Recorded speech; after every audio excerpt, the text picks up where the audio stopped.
Hey, welcome to it. It is Altitude After Dark with your boys DMac and Coach Mike Sanford. Vic Lombardi should be joining us shortly. Time to get into that Broncos game. We'll take your comments. We'll break down what Ferris Bueller means. Meanwhile, the Dallas-Pittsburgh game had a lengthy delay. They just started basically. Dallas is up 3-0. So lots to chew on here, and we're going to get to all of it. But first, Coach, just some of your thoughts on tonight. Well, before that, I want to thank our awesome new sponsor. Altitude After Dark is brought to you by Beau Smith, Beau Smith, your Edward Jones financial advisor in Colorado. Learn how he can help you reach your goals. Visit edwardsjones.com/BAU- or dash Smith. We really appreciate you both, Smith. Appreciate Edward Jones for sponsoring this awesome show. The game. Yes, sir. I'll tell you what, DMac. Yeah. I've been waiting for this show for a long time, man. By the way, sorry to embarrass you sticking my four fingers up, but it was the fourth quarter. That's how we roll. No, you didn't love it. You were embarrassed by it. You called the moment awkward. I never said embarrassed. I said it was awkward. Like you and I were having a normal conversation up there at press row. And then all of a sudden I just see your four fingers reach out and then you pull out your phone to film it. I'm like, well, I'm not coaching anymore. Anyway. Anyways, give me your thoughts.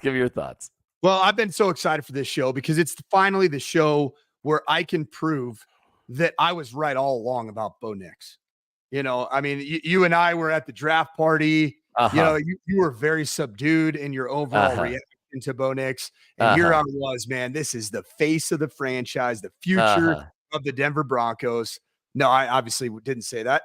I am actually just very pleased with the direction the Denver Broncos are going today. And today was all about, in my opinion, it was all about one franchise that has been taken over by trauma, by ineptitude. And that's the Las Vegas Raiders under Antonio Pierce. That's a disaster. It's a mess.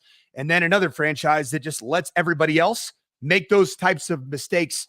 And right now that's 2 weeks in a row against franchises that are in disarray. And you went 2-0 against franchises in disarray. And that's the New York Jets. Played out again today in London, and what happened with the Las Vegas Raiders. And you got to make the next growth that you need, the next step of growth that you need to, you got to win those games. And the Broncos have done it, and they've done it very impressively. Yeah, it was fantastic. And it was the tale of two halves, obviously. And so let's break down Bo Nix in terms of what we saw in the first half compared to what we saw in the second half. And then we'll get to the Ferris Bueller stuff. But what did we see in those two different halves? First half was a bit unimpressive. It felt like a continuation of the New York Jets game. Not obviously as bad because the weather was fairly, I mean, it was beautiful. It was about as good as it could get today. But just in general, just risk averse, really risk averse. I'm talking, did not look comfortable in the pocket. I did not like his footwork. I didn't like some of the breakdowns. He was breaking contain with clean pockets at times. And frankly, he looked a little too easy to sack. Which is exactly opposite of what Sean Payton said in his press conference today. One of those sacks today reminded me of the TJ Watt sack of Bo Nix, where it was almost like his aura and the aura of Max Crosby brought Bo Nix to the ground. The first half, man, I'll just say it just left a lot to be desired. What did you see? What did you see, D-Mac? I saw a guy who was better when he got a little pissed off. I saw a guy who just needed to raise the temperature a little bit.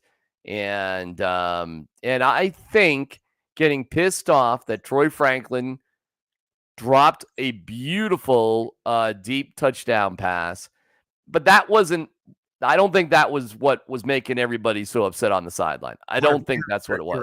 You're 100% right in that. Yeah, I think that happened. But a couple plays before that, Luke Wattenberg snapped the ball to his butt, and Bo Nix was in the gun. Amen. And that's what I think it was. And nobody would completely confirm that. But let's read between the lines a little bit, because here's Sean Payton on that. I've seen you have these conversations. It's part of the deal. Listen, last year all of a sudden it's just there's still a little bit of Ferris Bueller in this player that we got to get rid of. All right, talking about Bo, and I love him to death. And And so sometimes it's my love language. All right? Can you say what it was about? No, no, absolutely not. All right, Vic, welcome to the show. However, I got to tell you, Jeff Legwold and Sean Payton have a very interesting relationship. Really interesting. It's a little, but, you'll see what I say here. But good for Leggy to follow up with the Ferris Bueller thing. What do you mean by Ferris Bueller? Oh, it's just funny. Yeah, I mean, just personality or... I'm just asking. Yeah, Ferris was kind of quirky, doing his own thing once in a while. I mean, I don't know. Did you watch the movie? Have you ever seen it? He's still got a little Ferris Bueller in him. I mean, he's got some. We mischievous. Not that, maybe a little bit, kind of subtly. Look,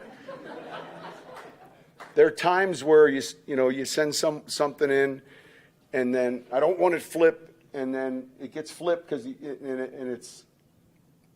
and so it's all good. He works his tail off, and I am that way, and so it just is what it is, and yeah, that's it. All right, Vic, you want to break this down? Well, can you hear me okay? Yeah. Okay. Sound great. Sorry I'm late to the party. That's all right. I fell asleep. Usually I fall asleep. Usually I fall asleep during the game, but this was an exciting game watching it from the stands, so I did not. Yeah. Let me start by saying the love language thing is interesting. I don't think there's anything at all wrong with a coach and a quarterback going after each other a little bit like that on the sideline. I think it's great. I also think it's great that Bo Nix actually stood up for himself a little bit. In fact, my follow-up question, but the way they conduct those press conferences, you're not allowed to ask follow-up questions. I know. Because it just goes from one person to another. Right. My follow-up question would have been, do you appreciate the fact that your quarterback actually stood up to you and had a little disagreement with you? I think it's great. And I think that Sean Payton may think it's great. But we're not allowed to ask those kind of questions, and this is where we are. I'll tell you this. Sean Payton has a presser tomorrow at 10 a.m. I 1,000%, if it doesn't get asked before that, I 1,000% will ask that at 10 a.m. That would have been a great follow-up question. Well, I mean, because we're obviously reminded of the Russ Wilson situation last year. Sure. You can't delve into it. You can't go that deeply. The love language thing, I think it's hilarious because, listen, Sean's snappy. He's snappy. I love a quarterback who's snappy too. Let's go. And did you guys notice Bo Nix was better after that exchange? He was better after that exchange. I was just saying that to Mike right before you got on. Yeah. Yeah, I mean, I tweeted out right after, just you could see there was a resolve that was very different about Bo Nix, that, an angry Bo Nix is my favorite type of Bo Nix. And that's 100% right. Almost feel like sometimes if Bo Nix is playing in this pleasing mode, like I want to please my coach, I want to make all the right decisions, I think that ends up being Robo-Bo, right? I think that's what you call him there, DMac. Bobot, the Bobot. This was not the Bobot, right? Because robots don't snap back at you, right? Like that was awesome to see. Deconstruction of one of the things that we've all kind of complained about, even to training camp. Like, is there ever going to be a humanization of this player as it relates to how he plays the game? And it showed up today. And it was awesome for not just today's game against the Raiders. I'm going to go out on a ledge and say it was awesome for the Broncos season and for the future of their franchise. I think that moment of Bo Nix clapping back at Sean Payton, I think it was exactly what Russell Wilson didn't do a year ago. Bo Nix did it, and his teammates said, "That's my quarterback." Coach. All right. Yeah, go ahead. What do you think the point of contention actually was? I'm gonna. This is purely conjecture, but I'm gonna say it's probably based off of me watching the plays preceding that interaction. Because if you remember last year, Russell Wilson and Sean Payton's blow up, which was really a one-sided affair of Sean Payton losing it on Russell, it was actually from several plays prior. Correct. And in that instance, from what I heard, is it was because it was a red zone run where Russell Wilson gave a little fade signal to Cortland Sutton instead of handing off the play and went off script and did something that really pissed off Sean Payton. All right. Russell didn't own it, and Russell didn't clap back and say that was That was a better opportunity for us to score a touchdown than what you called, right? I mean, he didn't say it. I think this was all about, and I'm piecing things together, Vic.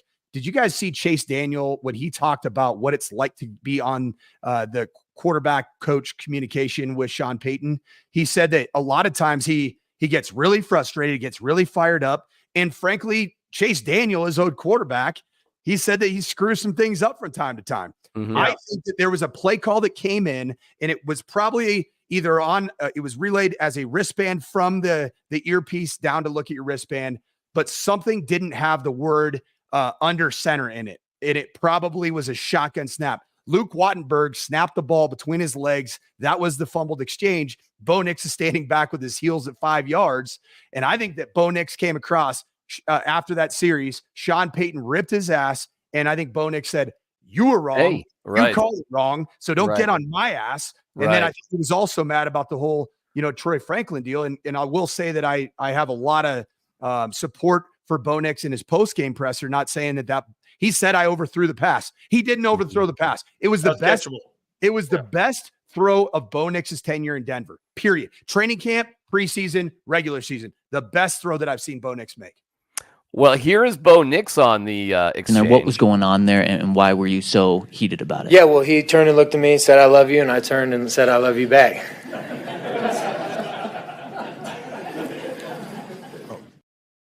Now, Love have you noticed he responded that way to our pal Zach Stevens at DNVR? I asked him about that interception. He goes, "Well, yeah, I stepped back and threw it to the other team." We're getting a little sense of his timing with stuff. This little that little it's a little snarky. It's a little snarky with Bo Nix. There's a little attitude there. Can I ask you guys this? Do you think they're notified before they walk out there that these questions are going to be asked about certain things that appeared on national television? Yeah, Yes. I've dealt with that, Vic. Mhm. I've dealt with that as even as a head coach on a very small scale at Western Kentucky. I had a fantastic director of sports information director Yeah. that would give me 3 or 4 things right before I went out, and it was based off what Twitter was talking about. Yeah. Especially after a tough one, right? Mhm. If you have a tough game and you made a decision, he said, "Hey, just be prepared to talk about your 4th down decision on the -22." I'm like, "Yeah, I'm an idiot. I shouldn't have done it." Yeah. I think there's that hallway between the locker room and the big media room. And I think our boy Patrick Smythe has a little chat about stuff that he knows the audience saw that might come up that might not be that obvious. I'm going to guess he does. I've seen a lot of comments already on our comment section, and thank you all for the comments. I was sitting in the stands watching this game. And by the way, watching a game from the stands is 1,000,000 times better than sitting in that aquarium we called the press box. It is the worst. And, nothing to do with the Broncos. Every press box is terrible. Every press box is awful. Can't hear anything, can't feel anything, can't get a sense of the game. It's awful. So sitting out there in the stands was great.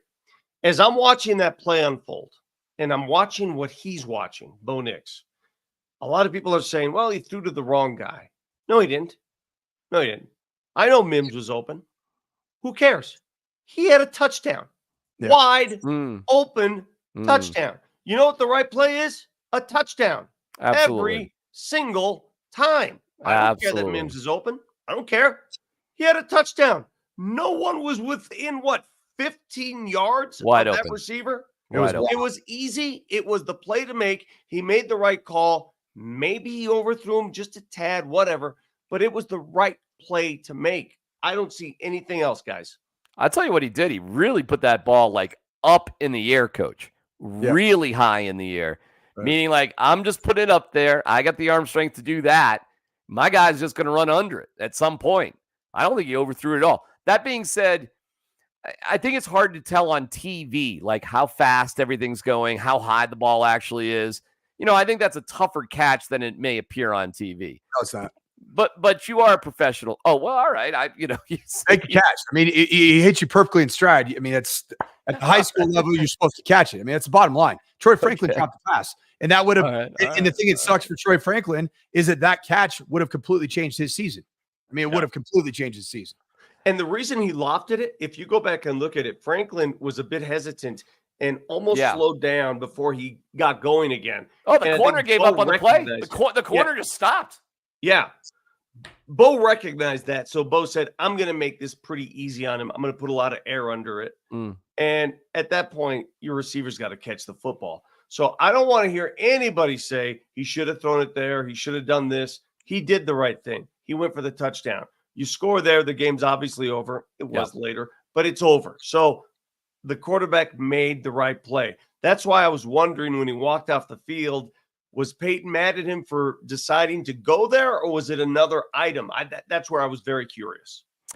Here is Bo Nix, at least on the Ferris Bueller stuff, if he what he took away from that. But I think it's funny, and that literally I think explains the situation, that we're just out there with great competitive intensity and fire, and we can have those conversations and move right back along and score another few touchdowns. It doesn't bother us. Do you like that character? Yeah, I think that movie's funny. I think it's a great movie. I've only seen it a handful of times because it's kind of old, but I think it's good.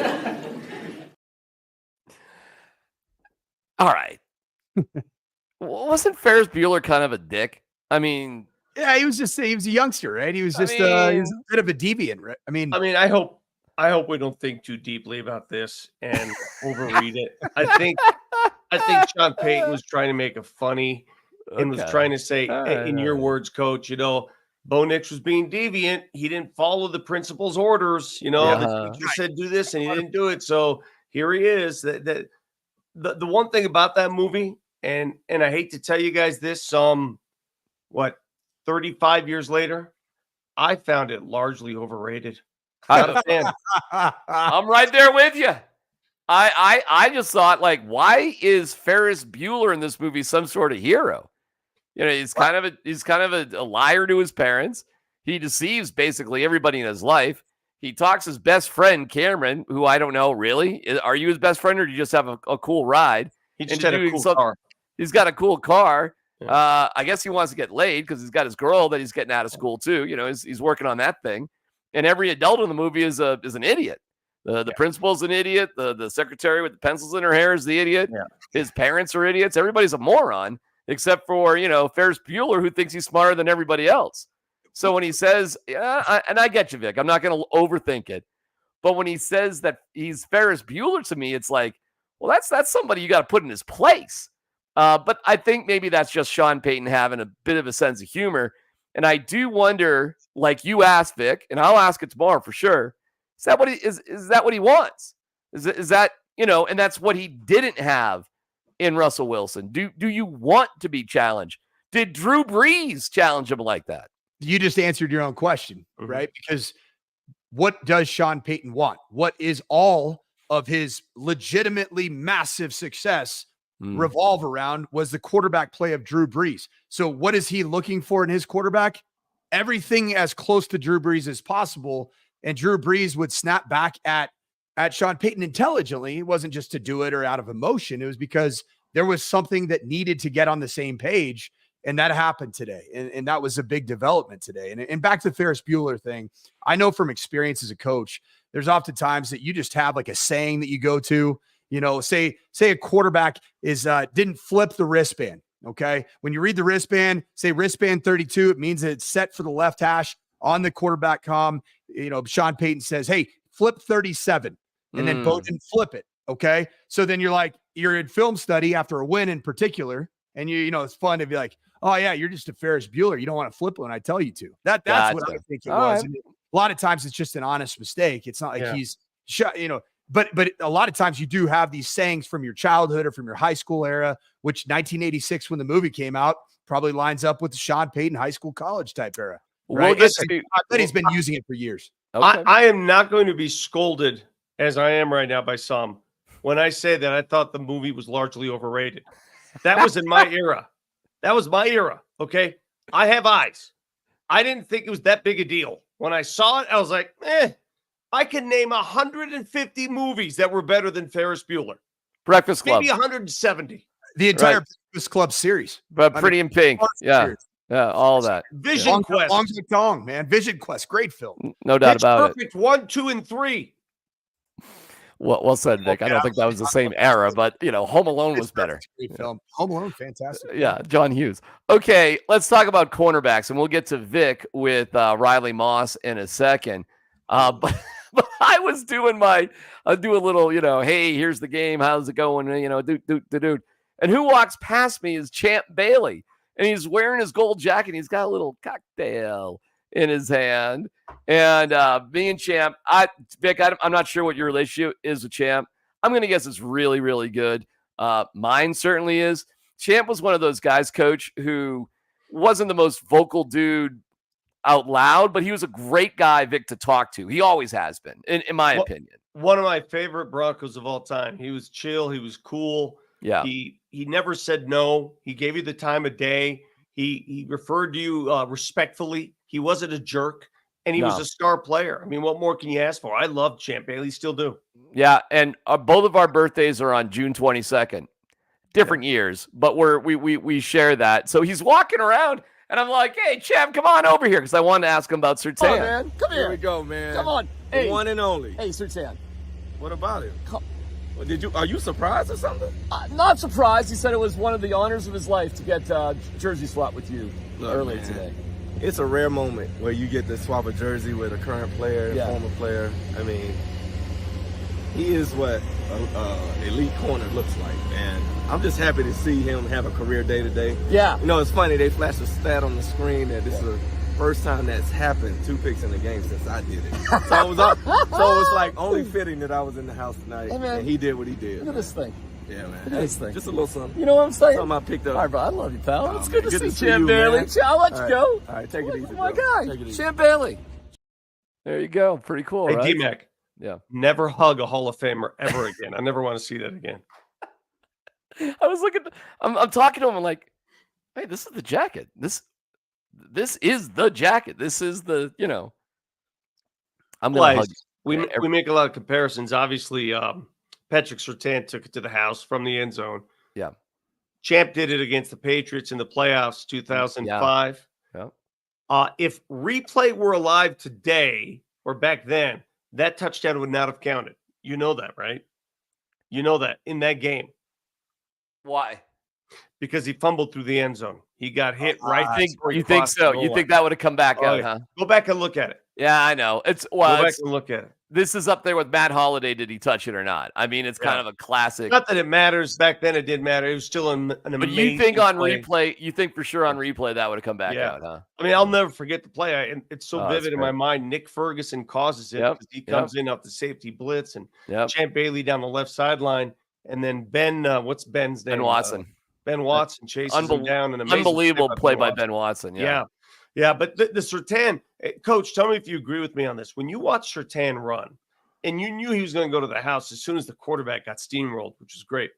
But when he runs, it doesn't even look like he's moving his legs that fast. It's very similar to what I watched Ryan Williams of Alabama. He's not even moving his legs, and yet he's faster than everybody. It's a crazy thing. Yeah, the Nick Saban tree of coaches has a propensity for identifying athletes that make everything look extremely easy. Yes. And I think that's exactly what we saw. Even hearing Champ Bailey talk, how smooth is he as he was just talking to DMac there. That's what Patrick Surtain is. I love the fact that when he had that pick six, he actually kind of did let the blocking scheme develop with Jonah Ellis, who fortunately didn't get called for the holding call, should not have been called for the holding call. It was the right decision. But I just love that he just let it develop. And then when he just decided to turn it up, it was all he needed. He is so long. He's so powerful that he makes eating up ground in his strides look so it looks like a 50% rep. Effortless, very much so. Yeah, here's Surtain talking about it's expected out there. When you have a Hall of Fame player like that come and watch you, and I had to capitalize on the most opportunities I could get, right? So had to make that pick six happen, and got another blessing, another pick as well too. So that jersey swap is a legendary. That's something that I've always wanted to have in the inventory. He said he's only 24, but he could envision himself, fellas, like the heroes of the Broncos. Could you see that trajectory for Patrick Surtain? Oh, yeah. I mean, You know, when he got paid that bundle of money, a lot of people wondered, wow, what has he really done? Well, this year he's doing a lot of stuff. And when you throw his way, by the way, I want to give a ton of credit to Riley Moss. We're going to get there. Yeah, for sure. Yeah. But Patrick Surtain is not going to get the ball thrown his way unless the other side of the field is taken care of. And if Riley Moss keeps proving himself, if Riley Moss keeps proving himself, Patrick Surtain is going to get more air traffic.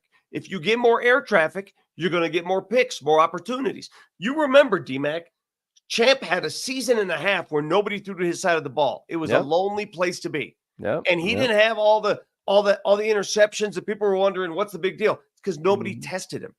People will test Surtain if Riley Moss does his end. Well, speaking of Riley Moss, and we'll have Vic with Moss here in a second, but here is, there is something. It's the white cornerback thing. I don't know how else to say it, right? Like it's like a thing, and I'm not sure what kind of thing it is. But even Surtain was laughing about it. It's crazy because a lot of people was questioning, the white cornerback, what he's going to do.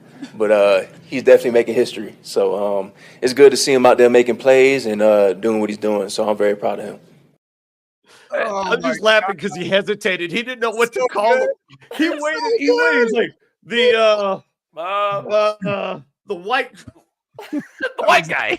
That was amazing. I have not seen that. That was the highlight of the day. Oh, that was so good. But Riley Moss is the first white starting cornerback in the NFL in 20 years.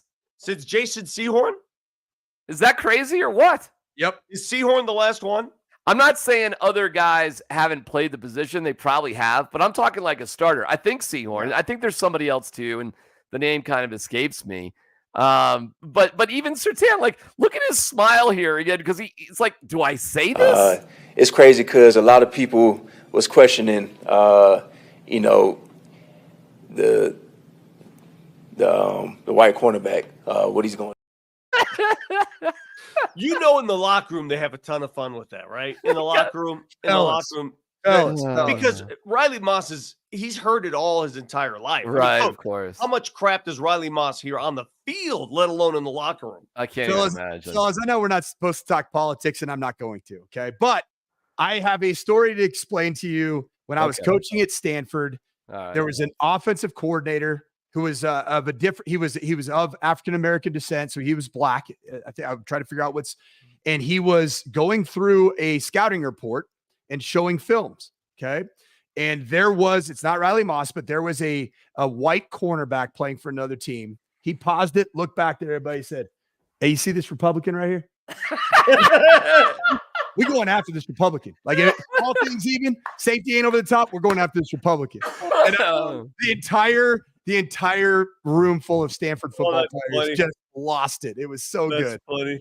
Well, here is Vic, and you can talk about your interactions with him. But here's a few minutes with a minute with Riley Moss. Agenda-free football. We're going in. We're working. Roach has done a great job of we give up some plays. He's in the huddle saying guys, let's go. We're fine. Let's go. So everyone's got their role. They're owning their role, and they're doing a great job. What was your vantage point of Pat's pick six, and how much fun is that? It was sweet. I was chasing the over on the other side, and then he ends up picking it off and took off.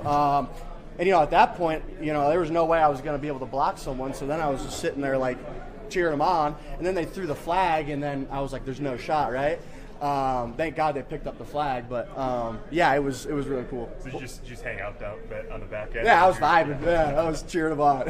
Where does that football go? Your first pick? It's in my basement for sure. I'm gonna frame it and stuff, and it'll be cool. Okay, thanks, Ryan. Thank you. Dude, it's going to be in his basement right near his hacky sacks and, beer pong. I mean, he's a dude.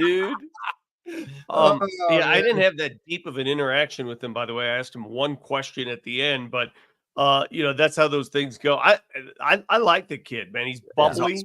He's, you could tell that he's intelligent, and he's got a chip on his shoulder, which I love. I love players with chips on their shoulder. You can tell Riley Moss has one.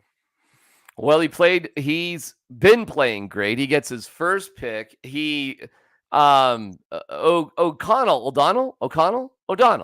Oh, Yeah, my he's Lord. AOC. Okay. AOC. Aiden O'Connell. Yeah, and again with the politics. Hey, man. And the one unbelievable throw he made, which was incredible on the sideline, Riley Moss almost stopped that too. Listen, this Broncos defense has been outstanding.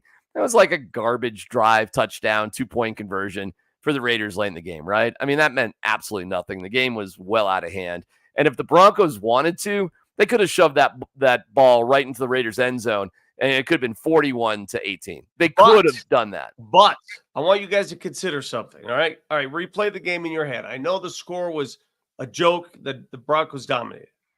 When the score is 10-3 and they're inside the 10, and all you have to do is dink it to Bowers, just dink, and then it's 17-3.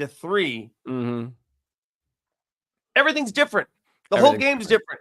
The whole mentality is different. I thought the Raiders imploded after that play. Completely, you could tell. Their quarterback imploded. Their coaching staff panicked. Everything changed. Yeah. If he just throws one of these, coach, just beep, it's a different game. Yep. Yeah, Sean Payton talked about the importance of that interception. There's no stepping on the gas. He made a good play. So it wasn't like, he made a real good play. The significance of the play is it's a 10-point play because they're probably in a minimum going to kick a field goal from where it happened at. So that was a huge play for us. Yeah, it was gargantuan. It changed everything. And the implosion of the Raiders was something else to see, guys. Yeah. I mean, think about how Antonio Pierce came to this role. Lord. He was just recently show caused by the NCAA for 8 years because of how bad things were and his involvement at the Arizona State Sun Devil program under Herm Edwards, right? Then you go and Josh McDaniel, who's we all know it's awful playing for him, coaching for him. The facility's awful. It's not good. The results aren't there, and everybody hates going to work, right? So Antonio Pierce was the vibes guy, right? He came in with the emotion, the cigars in the locker room. Well, what Sean Payton is not is the vibes guy. He's just the process guy. He's the X's and O's guy. He's the mature guy. And you can see that Antonio Pierce might not be long for coaching the National Football League, period. And I'm talking about weeks, months. Like, this is bad, guys. I think the wheels are going to fall off. I can see it. I mean, I saw it. Vic and I looked at I looked at DMac when he made the decision to bench Gardner Minshew, who started out on fire, by the way. He had a perfect quarterback rating through the second quarter, or like middle of the second quarter. He benches him. All right. And I said, wow, like he's not going to make it through the year because there's drama everywhere around this Raiders franchise. I could tell. Can you guys see? And I don't know if you caught it, but Shedeur was at a Las Vegas Aces game. Mm-hmm. Did you see him? Who he was talking to? Mark Davis. Mark Davis. Yeah. The haircut. Did you see Coach Prime coaching the Raiders with Shedeur? Yep. You could. Oh, wow. Okay. Wow. The way you put those puzzle pieces together just now. Pretty good. That was I could see that coming together under the lights of Vegas. Are you kidding me? Are you kidding me? Wow. Pretty good. Pretty good. How could you, if you were Prime, turn that down? Well, how would you get Shedeur Sanders? You're not guaranteed. They're working on it. They're working. Well, they did a hell of a job today to get Shedeur Sanders. I'll tell you. How many games do you think they're winning, Vic, the rest of the year? What do you think they're doing? They got to beat Carolina. There's a couple teams that they're going to have to fist fight to get to that number one pick. Yeah. Did they already lose to Carolina? The Raiders? They lost him 2 weeks ago. You're right. They lost the tiebreaker. Good That's point. right. That's right. Hey, do you know what Shedeur could always do? He could pull an Eli Manning. He could, I'm not going there. I'm going. He could make it. He could make it clear. What a fit! What a fit that would be. Wow. By the way, teams have endless first-round draft picks, sort of. You know what I'm saying? Hey, I'll give you 2 first-rounders and Max Crosby. Yeah, okay. You can have the second pick in the draft for that. You going to argue with me on that one? No, we're probably going to make that work. There's ways to do it. we'll get to that, when it comes down the pike, and we'll see the Raiders a little bit later on. One of the cool things about today, and we see Bo Nix in the throwback, and I want to get you guys just your reflections on how the Penners did everything.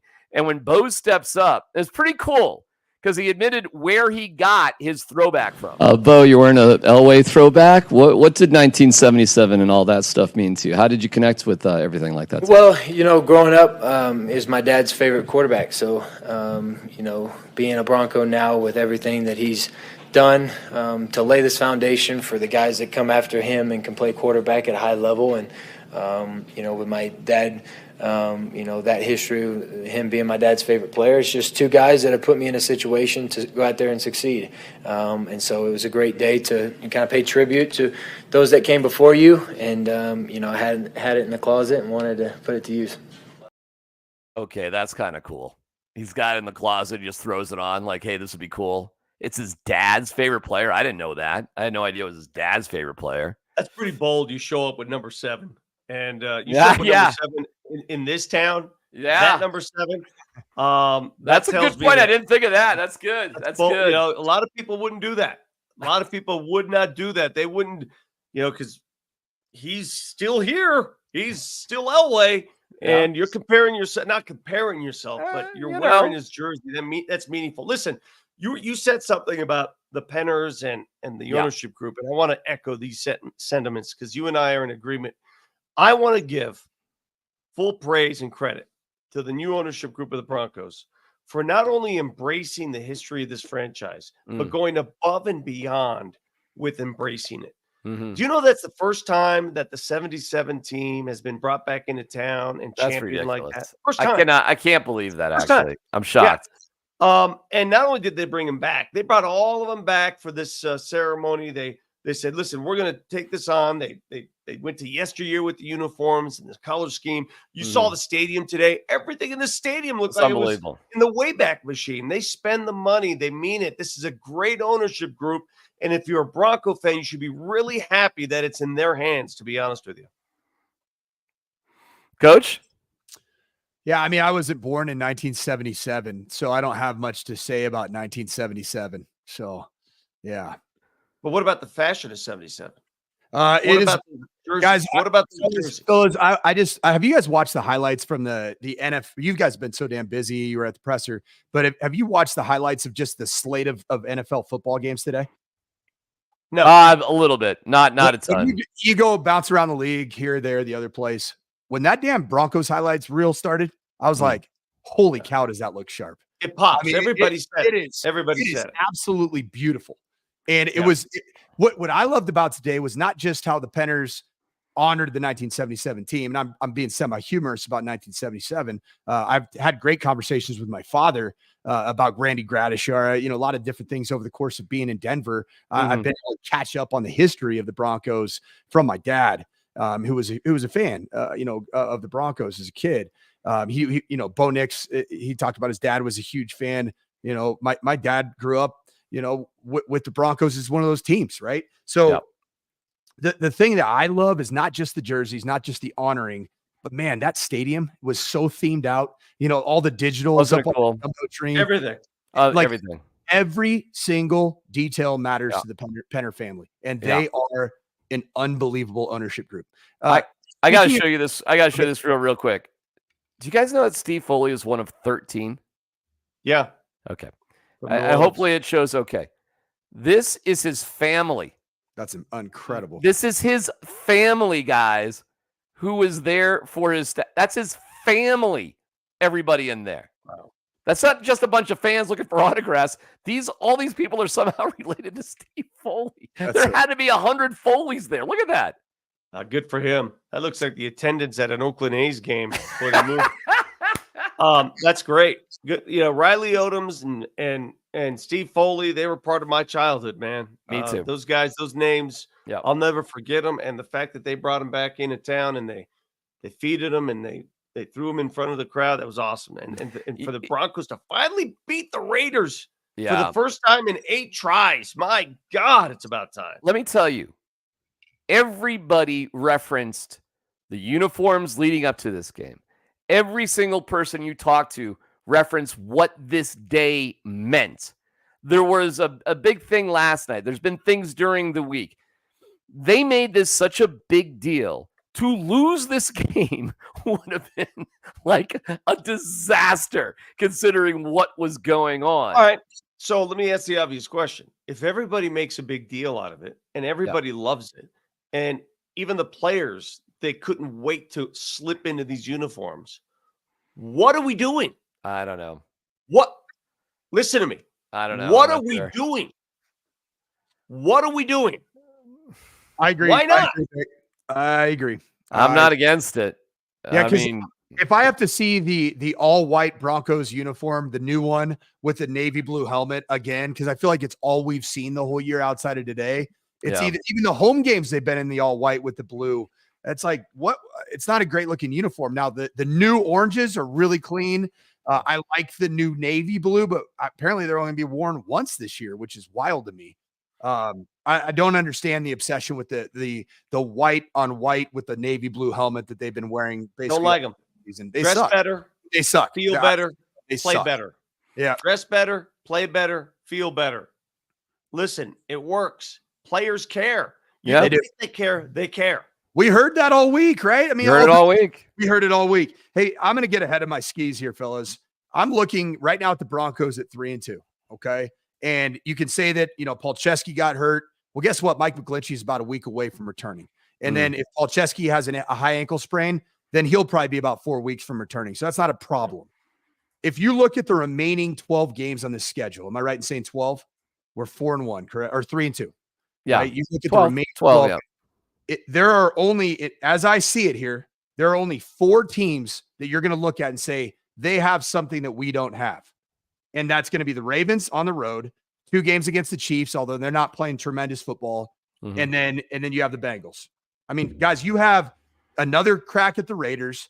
Falcons are coming here. They're going to be playing at altitude. You got the Browns coming here, who are the drizzling shits. Terrible. Watch that. They are so bad. They're terrible. The Colts, who lost to the Jacksonville Jaguars, are coming to Empower Field.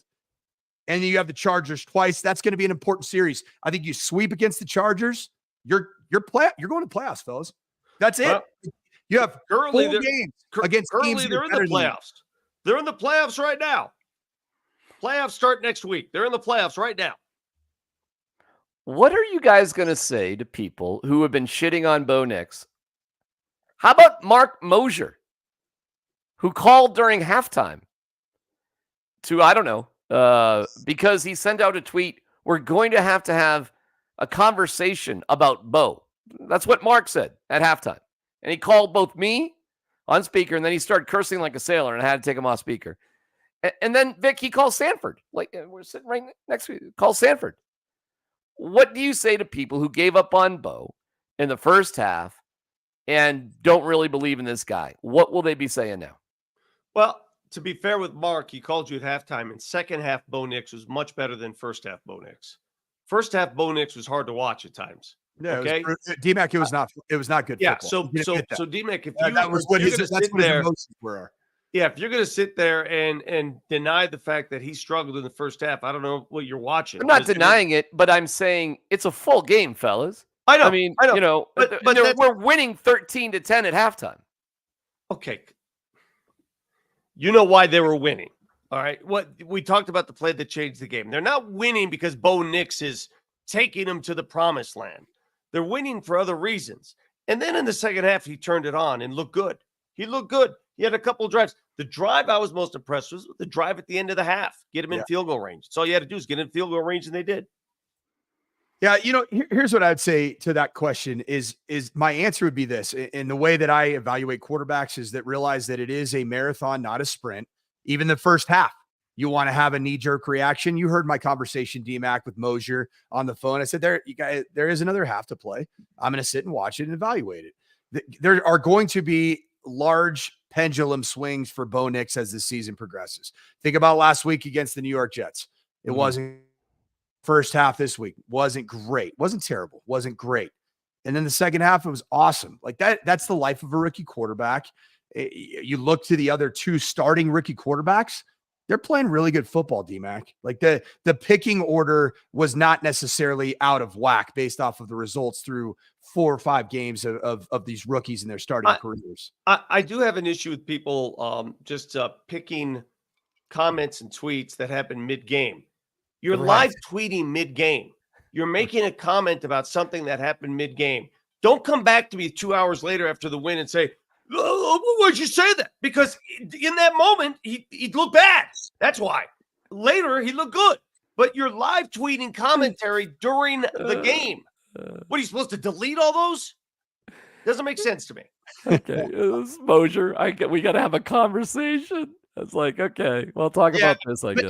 DMac, you know full well, and you've already been through this pendulum swing yourself, is like, if you all of a sudden are like Bo Nix and you're standing on your gold medal podium, there's going to be a moment where you're going to get your ass knocked down off that podium. And that's just the way sports works, especially with rookie quarterbacks. There are going to be incredible ups and downs, even in this remaining season. He's going to have an absolute stinker against the team he's supposed to beat. It's going to happen. It's the NFL. How'd the Bears do today, real quick? Phenomenal. They won? Oh, dude, Caleb Williams. Oh, wow. He had a big game. I'm looking at He was in Jaden Daniels. Like, these dudes are unbelievable. So just a heat check here. There's 3 rookie quarterbacks starting. 3, right? Right? Yep. Yeah. Their combined record is 10-5. 10-5. On Wait, teams, I got to be wrong on that. No, 10-5. Right. 10-5. 10-5 rookie quarterbacks through 5 games. On teams that absolutely stunk last year. It's pretty damn good. Except for the Broncos. The Broncos were the closest thing to being, a competent football team. Commanders, did you have any thought, and we'll wrap up on this thought because it's such a positive day. But if doing this show a couple weeks ago, right? After week 2, did you really believe at all that they would be on a 3-game winning streak? No. Hell no. No. Hell no. No, I'm not going to lie and say that. I thought they'd be 0-6 before Carolina. No chance. Right? I mean, it's crazy. That's awesome. the beauty of sports. That's why we love. It's why we do what we do. It's why we watch. All you need to do is turn on the television yesterday and watch college football to know that shit happens and shit you never expect to happen. And it happened a lot yesterday in college ball. Yeah, and I would argue that even though today the yards and the numbers look like the Raiders moved the football against the Broncos defense, I think that the 3-game winning streak has been because a great defense or a great run game is a rookie quarterback's best friend. And today it was the defense again, this time an incredible effort from Patrick Surtain and Riley Moss and even the pass rush. But it was Patrick Surtain's play that really shifted this game because it wasn't pretty up until that point. By the way, really final thought. How do you know when you're carrying the field goal post how to actually go 3 miles to throw it in the river? Like who organically becomes in charge of the field goal post, fellas, to get that shit into the water? That is the field goal post disposal unit. That it's actually a class at Vanderbilt. Hey, good for Vandy, man. I was so psyched for Vandy. That was so cool to watch. So cool. Yeah, Diego Pavia. Get to know the name, man. The New Mexico. I don't think we got to get to know the name. He had a great game. I don't think we're going to have to get to know the name. He's a really good player. He's a really good player. He's going to be the best player on his company softball team when he's an accountant for them. His hero is Trevor Siemian, likely. We're not going to have to get to know his name, but he had one freaking hell of a game. There's no doubt about it. He will have another SEC upset. Trust me. He's transferred from New Mexico State. That program won 10 games for the first time. All right. Dude is an absolute baller. He's like from Albuquerque, New Mexico. We should celebrate our green chili brethren, DMac. You should get to know slippery, the name. man. I like his game a lot. He is a baller. You guys saw what my Syracuse did to UNLV, right? We all noticed. Fantastic. I will salute to the Syracuse Orangemen that are having a very good football season this year. Kyle McCord. All right, boys, you guys are the best. Any final thoughts before we go? Anything else on the table about today or whatever you want to say? Sorry I fell asleep. That's all I got. Mike?